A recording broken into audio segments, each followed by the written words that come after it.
நம்முடைய மருத்துவ முறை வந்து பார்த்தீங்கன்னா காம்போசிட் மெடிசன்றேன். அதாவது என்னென்னா இது இயற்கை மருத்துவம். அது வந்து எந்த மெடிசனும் இல்லைங்க.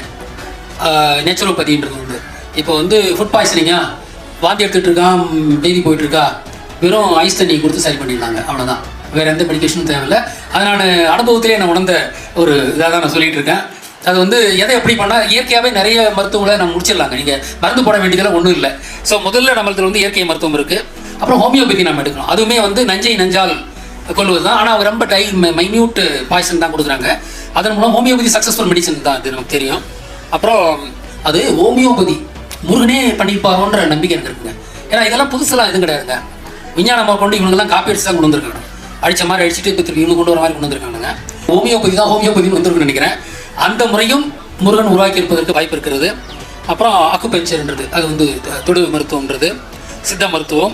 கடைசியாக அலோபதி. எதை கீழே விழுந்துட்டீங்க, கால் முடிஞ்சு போச்சு, உடனே இதை கொடுக்கணுன்னா தான் அலோபதிக்கு வரணும். ட்ராமா மெடிசன் நான் சொல்கிறேன். அது வாழ்க்கையில் ட்ராமா வரும்போது மட்டும்தான் அலோபதிக்கு போகணும். மற்றதெல்லாம் மற்ற மருத்துவ முறையில் இந்த ஆர்டர் ஆஃப் மெரிட். இப்போ நீங்கள் டாக்டர் நம்ம கொள்கை என்னென்னா, நாம் வந்து அவுட் பேஷண்ட் வார்டில் வந்து அனைத்து மருந்த டாக்டர் தான் உட்காந்துருப்பான். அலோபதி டாக்டர் உட்காந்துருக்க மாட்டான். அவனுக்கு எல்லாம் தெரியும். முதல்ல அவுட் பேஷண்ட் வார்டில் வந்து பார்க்கும்போது அவங்க பார்த்துட்டு இவன் எந்த டிபார்ட்மெண்ட்டு போகணுன்னா அந்த டாக்டர் தான் அனுப்பி வைப்பான். நீ இயற்கை மருத்துவம் போ, நீ இது போன்னு பிரித்து வச்சுருவாங்க. ஸோ அந்த மாதிரி நம்மளுக்கு வந்து காம்போசிட் மெடிசன் தான் நமக்கு இருக்க போகுது. அது இலவய மருத்துவம். அதாவது கல்வி மருத்துவம் நமது சித்தர்கள் வழங்கியது. சித்தர்கள் வந்து பணம் சம்பாதிக்க ஆள் கிடையாது. அவன் சமுதாயத்துக்காக வாழ்ந்தவர்கள், தங்களை அர்ப்பணித்துக் கொண்டவர்கள். அவங்க கொடுத்த இதுதான் கல்வியும் மருத்துவமும். கல்வி மருத்துவம் பணக்கார ஏழைன்னு பார்க்காம அதுதான் மனிதாபிமானம்.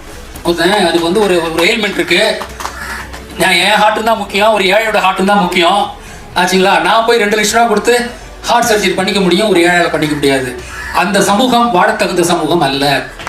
எல்லாருக்குமே அடிப்படை வசதிகள் கொடுக்கப்படணும். அதுதான் நம்முடைய கொள்கை. எல்லா மனிதனும் என்ன இப்போங்க, நம்ம வந்து ஒரு பெரிய குடும்பமாக நான் பார்க்குறேன். நான் ஒவ்வொரு உலகமே அப்படி தான் இருக்கணும். நாங்கள் அனைவரும் ஒன்று தான், எல்லாரும் மனிதர்கள் தானே. அப்போ எல்லாரும் சுகமாக வாழணும் அப்படிங்கிறது தான் நம்முடைய ஐடியா இருக்கும்போது, இந்த ஒரு பக்கம் பொருள் சேர்த்து போகிறதுலாம் நமக்கு இது இல்லை. அந்த சோஷியலிஸ்டிக் செட்டப் தான் நமக்கு வேணும். கம்யூனிஸ்ட் சிஸ்டம் இல்லைங்க, சோஷியலிசம்.